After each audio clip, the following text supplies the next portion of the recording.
समुद्र गर्भरे शहे शहे पाद तले बुड़िकी रही श्रीकृष्ण द्वारका नगर रे गोटे पेड़ी लुचिकी अच्छी से विश्वरे थिबा अत्यंत शक्तिशाली अस्त्रटी अच्छी। यही अस्त्र और कौन नुहे श्रीकृष्ण हाथ में बुली देखा जाउतिबा सुदर्शन चक्र अटे।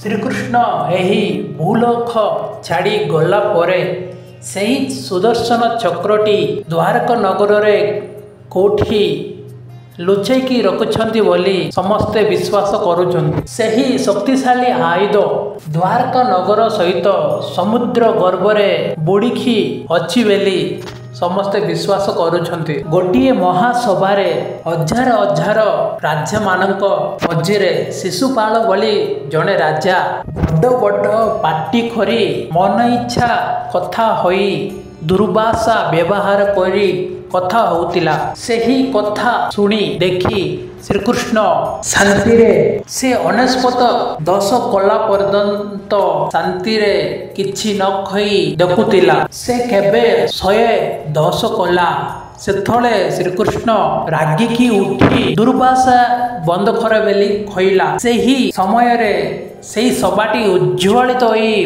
पूरा सूर्य किरण जेमिति थिबो सेमिति उज्ज्वलित होईगला। से किरणरू गोटिए अस्त्र गोलाकार ताही शिशुपालंक पछरे गोड़ेइबार छालिला। तापर देखिले शिशुपालंक मुंड शरीररू भिन्न होई थले पड़िला। एही उज्ज्वल होई देखा जाउथिबा चक्र ना हेउछि सुदर्शन चक्र। कृष्णंक मनरे केमिति भाबिबो श्रीकृष्ण केमिति आलोचना करिबो हेई चक्र भी तांको परि एका काम करे। ता लक्ष्य को केबे भी भांगिबो को रोकिबा को किए छाइले भी रोकी पारिबोनी। एही चक्र को थिबा शक्ति केमितिकार माने एग्जांपल महाभारत कुरुक्षेत्र युद्ध समय रे एही चक्र सिना यूज करितांता व्यवहार करितांता माने कौरव मानक सैन्य सब माटी रे मिसी जाई जांता। किंतु श्रीकृष्ण एहा करिनतिला। किंतु एहा बड़ कारण अछि। सुदर्शन चक्र एही ब्रह्मांड रे विनाशकार रहस्य तिबा अस्त्र अठे।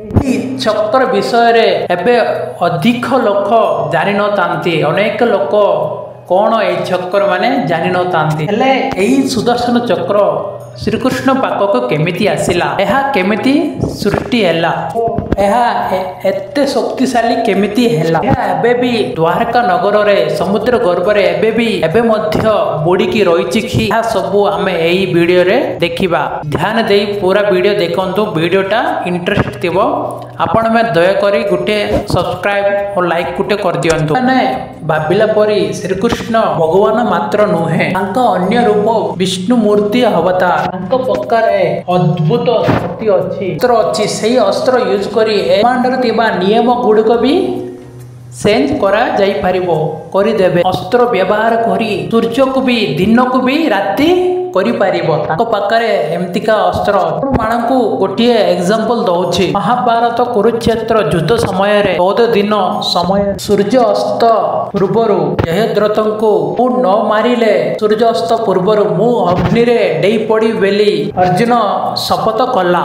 एहा सुनी कौरव माने एहा गोटिए बड्ढ उपकार बा उपहार बेली भाबिले। कोन पई माने अर्जुन बंचिकी रहिथिले आमे पांडव मानक उपरे विजय करिबा असंभव बेली कौरव माने भाबुचंती। माने कोन पई माने अर्जुन बंचिकी थिले कौरव माने पांडव मानक उपरे विजय करिबा युद्ध जितिबा असंभव बेली तांके बलबार जानिचंती। अर्जुन प्रमाण करछि। हा सुनी कौरव माने अनेक प्रकार प्रयोग करी जयद्रथंको लुछाईकी रखिले। कौरव माने बाबिला परी 14 दिन रे सूर्य अस्त हेलाखु कौरव माने विजय जितिले से युद्ध जितिले बेली तांके पूरा खुशी रे आनंदित होई रहिछंती। आकाश पूरा अंधकार रे देखे गला। अर्जुन जहा प्रमाण करतिला ताहा करि बेली अग्नि रे ढेईबाकू स्थिर हैला। ई परिस्थिति देखि ते समय पर्यंत लुचिकी रहिथिबा जयद्रथ बाहर को आसी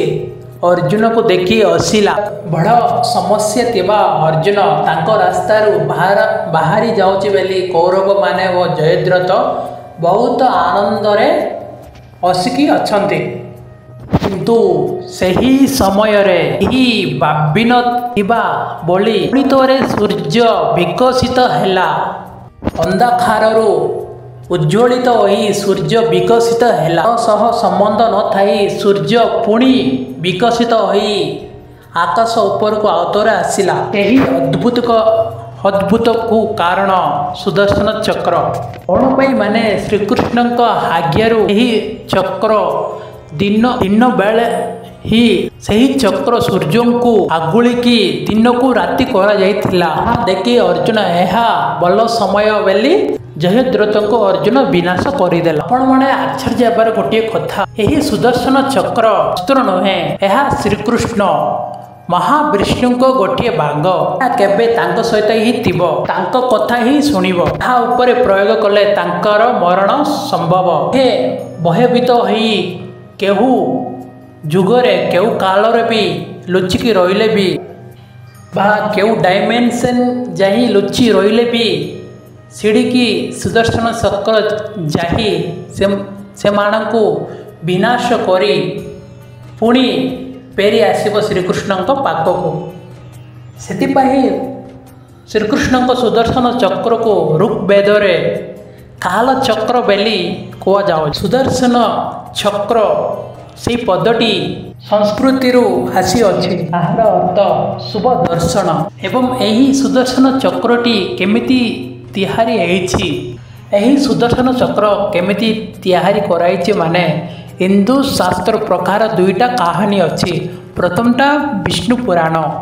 ବିଷ୍ଣୁ ପୁରାଣ ପ୍ରକାର ସୂର୍ଯ୍ୟଙ୍କ ଅତିରିକ୍ତ ଗରମକୁ କମାଇବାକୁ ଲର୍ଡ ବିଷ୍ଣୁକର୍ମା ଅଳ୍ପ ଶକ୍ତି ସୂର୍ଯ୍ୟଙ୍କ ଠାରୁ କାଢ଼ିଲା ବେଳକୁ ସେହି ଅଗ୍ନି ଜ୍ୱାଳରେ ଏହି ସୁଦର୍ଶନ ଚକ୍ର ତିଆରି କରିଛନ୍ତି। ଦ୍ୱିତୀୟ କାହାଣୀ ପ୍ରକାର ମହାବିଷ୍ଣୁ ମହାଦେବଙ୍କୁ ସନ୍ତୁଷ୍ଟ କରିବା ପାଇଁ ବିଶାଳକାୟ ତପସ୍ୟା କରୁଥିଲା। ବ୍ୟକ୍ତିକୁ ସନ୍ତୁଷ୍ଟ ହୋଇ ମହାଦେବ ଏହି ବିଶ୍ୱରେ ଶକ୍ତିଶାଳୀ ହୋଇଥିବା ସବୁ ଅସ୍ତ୍ରରୁ ଶକ୍ତିଶାଳୀ ଅସ୍ତ୍ର ସୁଦର୍ଶନ ଚକ୍ର ବରଂ ରୂପେ ମହାବିଷ୍ଣୁକୁ ପ୍ରଦାନ କରିଛନ୍ତି। ଏହି ସୁଦର୍ଶନ ଚକ୍ର ମଝିରେ ମହାବିଷ୍ଣୁ ଅଛନ୍ତି। ମହାବିଷ୍ଣୁଙ୍କ ମନରେ କ'ଣ ଭାବିବେ, କ'ଣ ଆଲୋଚନା କରିବେ, କେଉଁ ସ୍ଥାନକୁ ଯିବେ ମାନେ ଗୋଟିଏ ସେକେଣ୍ଡରେ ସେହି ସ୍ଥାନକୁ ନେଇଯିବ। ସୁଦର୍ଶନ ଚକ୍ରରେ ଥିବା ଉଜ୍ଜ୍ୱଳକୁ କେବଳ ବିଷ୍ଣୁ ବା ଶିବ ହିଁ ଦେଖିପାରେ, ଅନ୍ୟ ଲୋକ ଦେଖିପାରିବନି। ମହାଭାରତ ସମୟରେ ପ୍ରଭୁ ଶ୍ରୀକୃଷ୍ଣଙ୍କୁ ପାଣ୍ଡବ ମାନେ ବି ଶ୍ରୀକୃଷ୍ଣଙ୍କୁ ସେହି ଚକ୍ର ବ୍ୟବହାର କରେ ବୋଲି ମାଗିଥିଲେ, କିନ୍ତୁ ଶ୍ରୀକୃଷ୍ଣ କେବେ ହେଲେ ବି ସେମିତି କରିନଥିଲା। ଆଲୋଚନା ନଥାଇ ରାଗରେ ବି ସୁଦର୍ଶନ ଚକ୍ର ବ୍ୟବହାର ନ କରିଥିଲା। କ'ଣ ପାଇଁ ମାନେ ଗୋଟିଏ ଥରେ ବ୍ୟବହାର କଲେ ସୁଦର୍ଶନ ଚକ୍ର ତାହା ବିନାଶକୁ ହିଁ ବାଟ ଦେଖାଇବ। କେବେ ହେଲେ ପରିସ୍ଥିତି ହାତରୁ ପଶିଯିବ, ସେହି ସମୟରେ ହିଁ ସୁଦର୍ଶନ ଚକ୍ରଟା ଏବେ ହବ। ଏମିତି ଶିଶୁପାଳଙ୍କ ଉପରେ ପ୍ରୟୋଗ କରିଥିଲା। ଶ୍ରୀକୃଷ୍ଣ ଜାଣିଥିଲେ ଶିଶୁପାଳ କରିଥିବା ପାପକୁ ନାହିଁ, ତାଙ୍କ ଜୀବନ ବି ଏହି ଦିନକୁ ସମାପ୍ତ ବୋଲି ଶ୍ରୀକୃଷ୍ଣ ଜାଣିଥିଲେ, ସେଥିପାଇଁ ସେଟା ପ୍ରୟୋଗ କରିଥିଲେ। ଆପଣଙ୍କ ମନରେ ଗୋଟିଏ ସନ୍ଦେହ ଥିବ, ଏହି ସୁଦର୍ଶନ ଚକ୍ରଟିକୁ କେମିତି ଏତେ ଶକ୍ତି ଆସିଲା? ଏହି ସୁଦର୍ଶନ ଚକ୍ରଟି ଦେଖିବାକୁ ଗୋଟିଏ ମେଟାଲ ଡିସ୍କ ପରି ଅଛି। ତାହା ଚାରିପଟେ ଦାରୁଆ ଛୁରୀ ପରି 108ଟି ଛୁରୀ ଅଛି। ଏହି 108ଟି ସଂଖ୍ୟା ଏହା ହିନ୍ଦୁ ଧର୍ମରେ ବହୁତ ପବିତ୍ର ସଂଖ୍ୟା ଅଟେ। ମନ୍ତ୍ରକୁ କୀର୍ତ୍ତନକୁ ବି 108 ଥର ଜପ କରିବେ ବୋଲି ଆପଣ ମାନେ ବି ଶୁଣିଥିବ। କେତୋଟି ଏହି ସୁଦର୍ଶନ ଚକ୍ରଟି ସୂର୍ଯ୍ୟ ପରି କିରଣ ଦେବ ଆଉ ବିଜୁଳି ପରି ଭ୍ରମଣ କରିବ ବୋଲି କେତେ ଗ୍ରନ୍ଥରେ ଲେଖା ଯାଇଛି। ସାଙ୍ଗମାନେ ଆପଣଙ୍କୁ ଏହି ଭିଡିଓ ପସନ୍ଦ ହେଲେ ଗୋଟେ ଲାଇକ୍ ସବସ୍କ୍ରାଇବ କରିଦିଅନ୍ତୁ। ଗୋଟିଏ କମେଣ୍ଟ ବକ୍ସରେ ହରେ କୃଷ୍ଣ ଲେଖି ଚାଲନ୍ତୁ। ଆପଣଙ୍କ ଦିନ ମଙ୍ଗଳ ହବ। ଜୟ ଜଗନ୍ନାଥ।